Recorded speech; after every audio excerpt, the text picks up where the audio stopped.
Hola futuros compañeros del Valhalla, bienvenidos un día más a mi canal, el canal de Rudex Norris,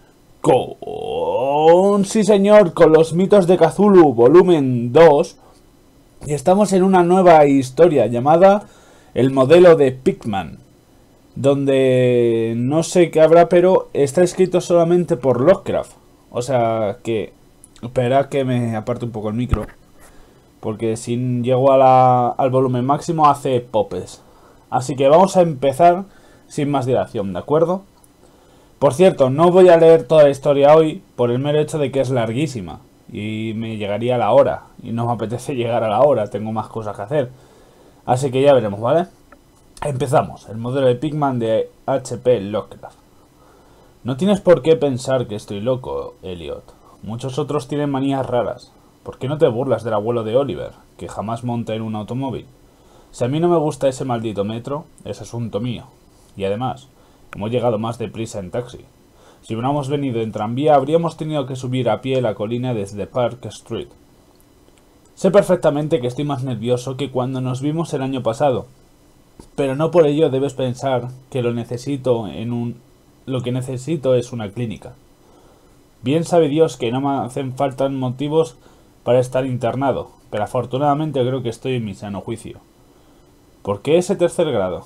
No acostumbras a ser tan inquisitivo. Bueno, si tienes que oírlo, no veo por qué no puedes hacerlo. Tal vez sea lo mejor, pues desde que te enteraste de que había dejado de ir al Art Club y me mantenía a distancia de Pigman, no has cesado de escribirme como lo haría un atribulado padre. Ahora que Pigman ha desaparecido de la escena, voy por el club de en cuando en cuando, pero mis nervios ya no son lo que eran. No sé qué ha sido de Pigman, y prefiero ni adivinarlo. Podrías haberlo sospechado que dejé de verle porque sabía algo confidencial. Ese es precisamente el motivo por el que no quiera pensar a dónde ha ido. Dejemos a la policía que averigüe lo que pueda. Que no será mucho, a juzgar por el hecho de que no saben todavía nada de la vieja casa de North End que Pigman alquiló bajo el nombre de Peters. No estoy seguro de que volviera a encontrarla yo, ni de que lo intentara, ni siquiera a plena luz del día. Sí, sé bien, o temo saber, por qué la tenía alquilada. De eso voy a hablarte. Y espero que entiendas antes de que haya terminado por qué no pienso ir a decírselo a la policía. Me pediría que les llevara hasta allí. Pone hasta allí en vez de hasta allí, pero bueno. Pero yo no podría volver a aquel lugar ni en el supuesto de que conociese el camino. Algo habría allí. Bueno, por eso ahora no puedo coger el metro y puedes reírte también de lo que voy a decirte, bajar a ningún sótano. Supongo que comprenderías que no dejé de ver a Pigman por las mismas estúpidas razones que le volvieron a hacerlo a esas mojigatas mujerzuelas que son el Dr. Reid, Joe Minot y Rosworth. No me escandalizo ante el arte morboso, y cuando un hombre tiene el talento de Pigman considero un honor el haberle conocido, al margen de la dirección que tome su obra.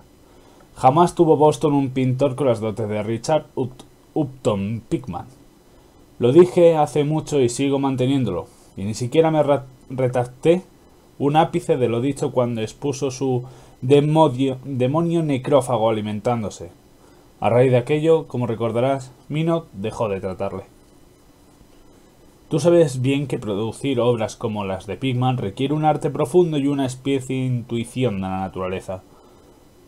Intuición, sí, lo he leído bien. Cualquier ganapán de esos que dibujan portadas para embadurnar un lienzo sin orden ni concierto y darle el nombre de pesadilla, aquelarre o retrato del diablo, pero solo un gran pintor puede conseguir que resulte verosímil o suscite pavor. Y ello porque solo un verdadero artista conoce la anatomía de lo terrible y la fisiología del miedo, el tipo exacto de líneas y proporciones que se asocian a instintos latentes o recuerdos hereditarios de temor, y los contrastes de color y efectos luminosos precisos que despierten en uno el sentido latente de lo siniestro. No creo que tenga que explicarte a estas alturas por qué un Fuseli no hace estremecer mientras que la portada de un vulgar cuento de fantasmas nos mueve a risa. Hay algo que esos artistas captan, algo que trasciende a la propia vida, y que logran transmitirnos por unos instantes. Doré poseía esa cualidad. Sí me la posee. Y otros tantos pueden decirse de Angora de Chicago. Y Pigman la poseía en su grado que jamás alcanzó nadie, ni quiéralo el cielo alcanzará en lo sucesivo. No me pregunté qué es lo que ven. Tú sabes perfectamente que en el arte normal existe una gran diferencia entre lo vital y palpitante, ya proceda de lo natural o de modelos, de la naturaleza o de modelos, perdón. Y estas porquerías, sin el menor valor de los pintorzuchos mercantilizados, producen a discreción en el estudio. Bien, pues diría que el artista realmente original tiene una visión que le lleva a configurar modelos o a plasmar escenas del mundo espectral en que vive.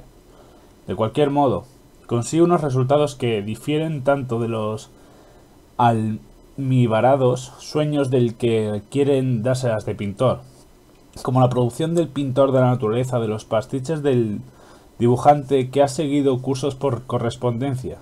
Si yo hubiera visto lo que Pigman vio.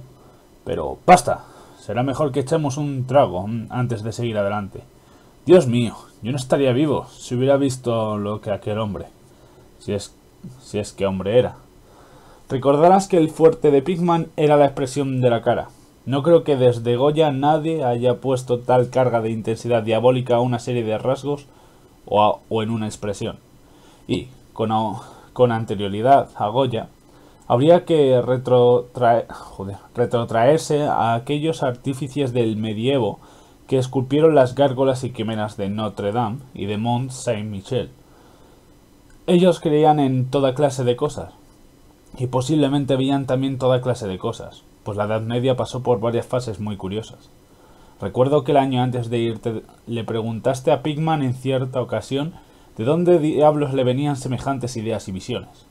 ¿Nos echó a reír a carcajadas? A aquellas risotadas se debió aparte el que Reid dejara de hablarle. Vale, perdón, es que me he confundido. Reid, como bien sabes, acaba de empezar un curso sobre patología comparada y utilizaba un vocabulario un tanto engolado al hablar sobre el sentido biológico o evolutivo de este o aquel síntoma físico o mental. Según me dijo Pigman, le degradaba más cada día que pasaba, hasta el punto en el que al final llegó casi a asustarle, pues veía que sus rasgos de expresión tomaban un cariz que no le gustaba, un cariz que no tenía nada de humano. Hablaba mucho sobre el régimen alimenticio y dijo que a su juicio Pigman era un anormal y excéntrico en grado sumo. ¿En grado sumo? Supongo que le dirías a Rey, si es que cruzasteis alguna carta al respecto, que se dejó arrebatar los nervios o atormentar la imaginación por los cuadros de Pigman. Es lo que le dije yo, por aquel entonces.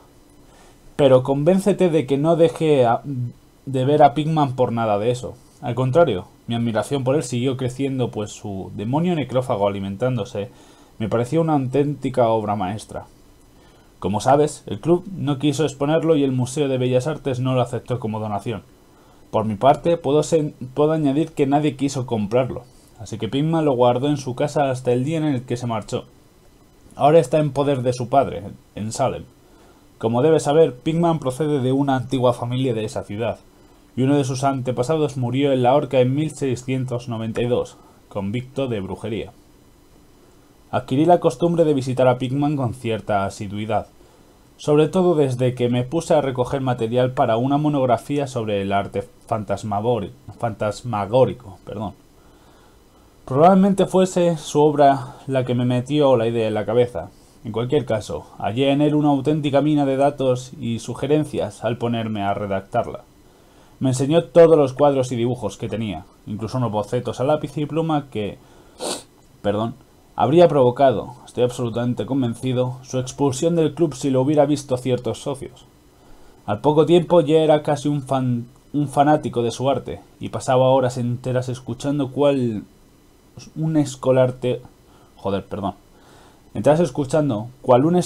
teorías artísticas y especulaciones fisiológicas lo bastante descabelladas como para justificar un internamiento en el manicomio de Danvers. La admiración por mi héroe, unida al hecho de que la gente empezaba a tener cada vez menos trato con él, le hizo mostrarme extremadamente confidencial conmigo, y una tarde me insinuó que si mantenía la boca bien cerrada y no me hacía el remilgado, me mostraría algo muy poco corriente, algo que superaba con creces lo que guardaba en casa. «Hay cosas», dijo, «que no van con New Burr Street, cosas que estarían fuera de lugar y que no cabe imaginarse aquí. Yo me dedico a captar las enmarcaciones del alma, y eso es algo que no se encuentra en las advenedizas y artificiales calles construidas por el hombre. Back Bay no es Boston, en realidad no es nada todavía, porque aún no ha tenido tiempo de acumular recuerdos y atraerse a los espíritus locales.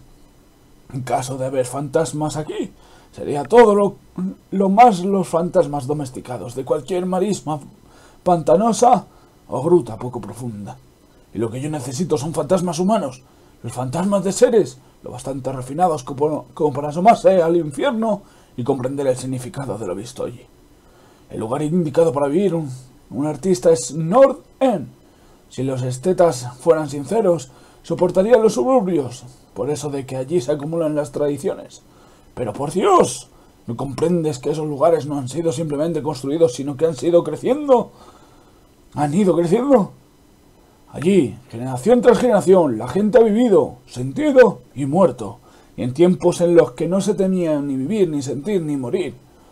¿Sabías que en 1632 había un molino en Cobb's Hill y que la mitad de la calle actuales fueron trazadas hacia 1650? Puedo mostrarte casas que llevan en pie 2 siglos y medio, incluso más.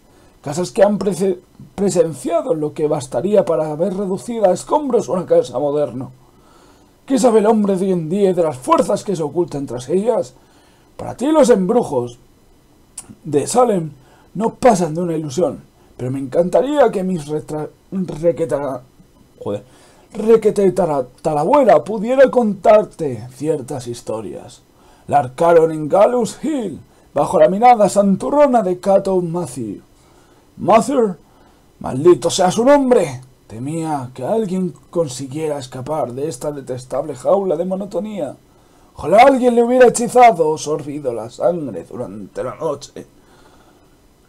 Puedo mostrarte una casa en donde Mather vivió y otra en la que temía entrar a pesar de todas sus encantadoras baladronadas.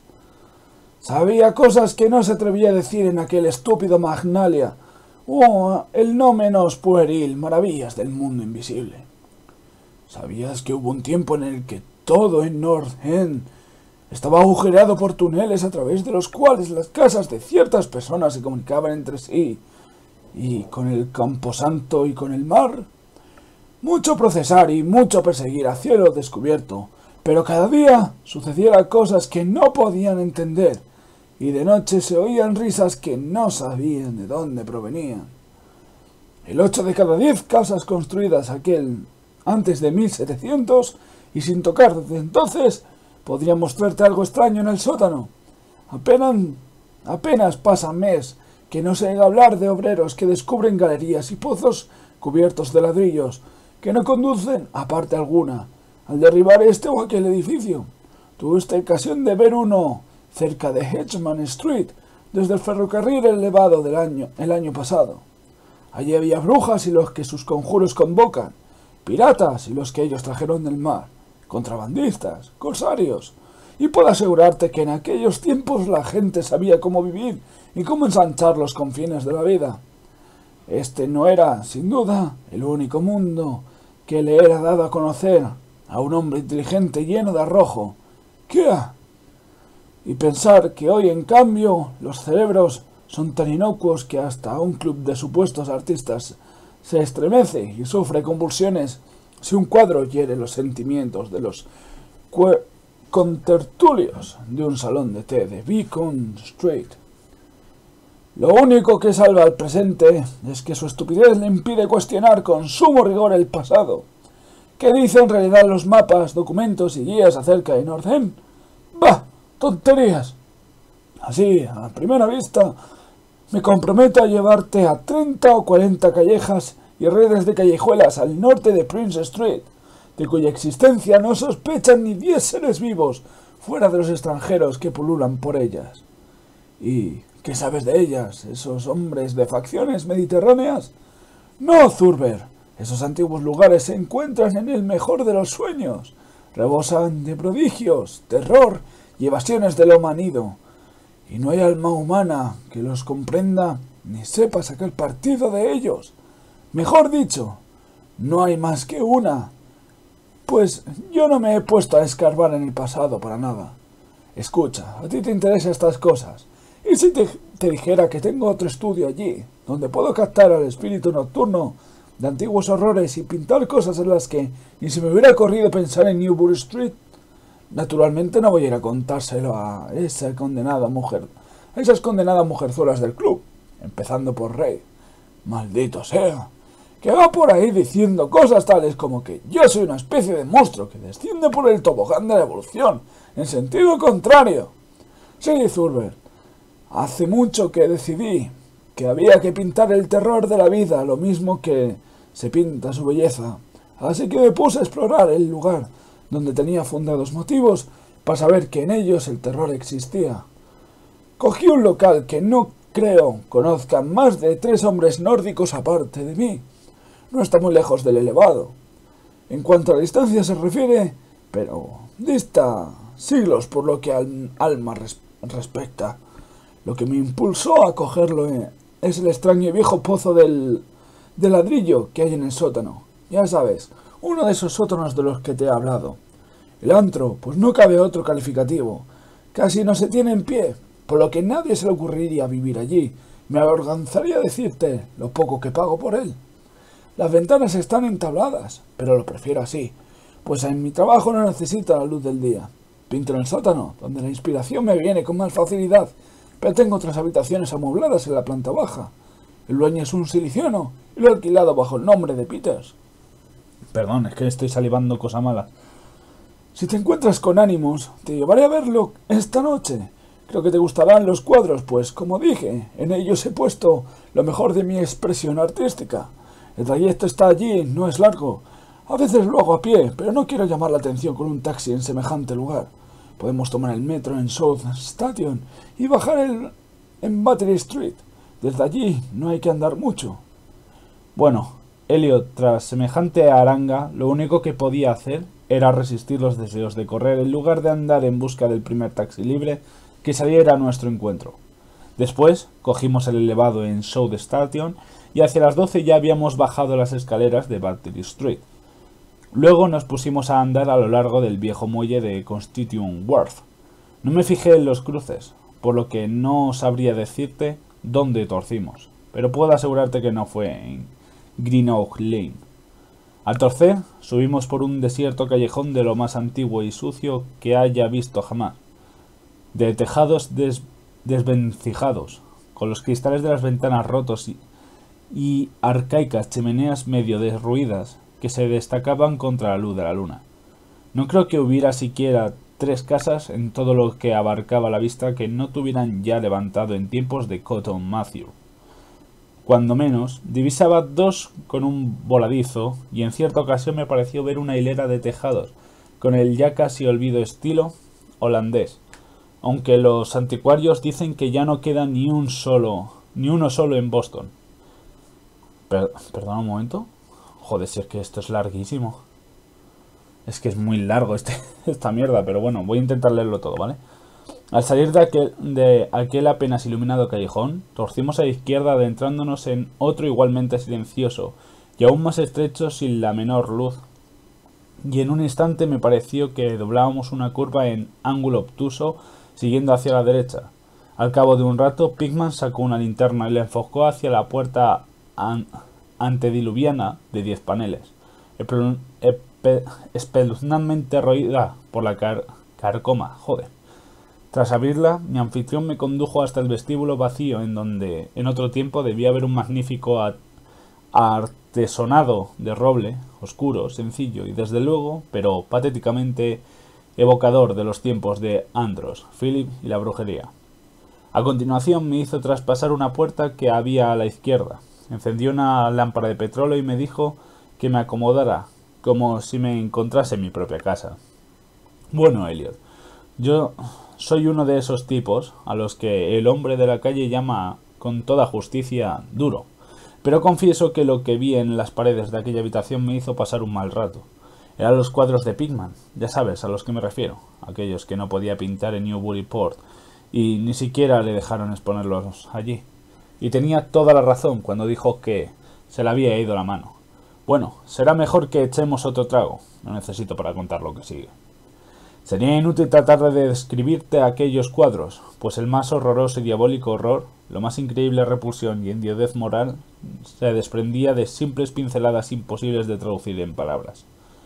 No habría nada en ellos en la técnica exótica característica de Sidney Sim, nada de los paisajes transplanetarios ni de los hongos lunares con los que Clark Ashmore Smith nos hiela la sangre. Los trasfondos eran en su mayoría antiguos cementerios, bosques frondosos. Perdón, que estoy viendo una ventana emergente. Ya está. Que he visto una ventana emergente en el ordenador que ha salido de la basta. Del este. Y se me ha ido. No había nada en ellos de la técnica exótica característica de Sidney Sim. Nada de los paisajes transplanetarios ni de los hongos lunares de los que Clark Anson Smith nos hiela la sangre. Los trasfondos eran en su mayoría antiguos cementerios, bosques frondosos, arrecifes marinos, túneles de ladrillo, antiguas estancias artesonadas o simples criptas de mampostería. El camposanto de Copp's Hill, apenas en una manzana de la casa, era uno de sus escenarios favoritos. La demencia y la monstruosidad podía apreciarse en las figuras que se veían en primer término, pues en el morboso arte de Pickman predominaba el retrato demoníaco. Rara vez aquellas figuras eran completamente humanas, aunque con frecuencia se acercaban en diverso grado a lo humano. La mayoría de los cuerpos, si bien toscamente bíspedos, tenían una tendencia a inclinarse hacia adelante y un cierto aire canino. Canino de perro. La textura de muchos de ellos era de una aspereza bastante desagradable al tacto, pero como si lo estuviera viendo, se ocupaba en... Bueno, no me pides que entre en detalles. Por lo general estaba comiendo, pero será mejor que no diga qué. A veces los mostraba en grupos en cementerios o pasadizos subterráneos, y a menudo aparecían luchando por la presa, o mejor dicho, el tesoro descubierto. ¡Y qué expresividad tan genuinamente diabólico! Sabía en ocasión infundir Pickman a los ciegos rostros que tan macabro botín. De cuando en cuando se le veía saltando en plena noche desde ventanas abiertas, o agazapado sobre el pecho de algún durmiente, al acecho de su garganta. En un lienzo se veía un grupo de ellos aullando alrededor de una bruja ahorcada en Gallows Hill, cuya demacradas facciones guardaban un extraordinario parecido con las de aquellos seres. Y que me queda poco, pero voy a dejarlo por aquí para que cuando acabe de leer en el siguiente semana sea para que yo pueda hacer mis propias teorías, ¿vale? Así que espero que hayáis disfrutado muchísimo de este capítulo. En el siguiente capítulo terminaremos esta historia. Espero que la hayáis disfrutado por ahora. Y bueno, y poco más que contar. Muchas gracias por esto. Recordad que es un rey gratis. Así que aprovechaos de ello. Un fuerte abrazo. Y hasta el siguiente capítulo. Adiós.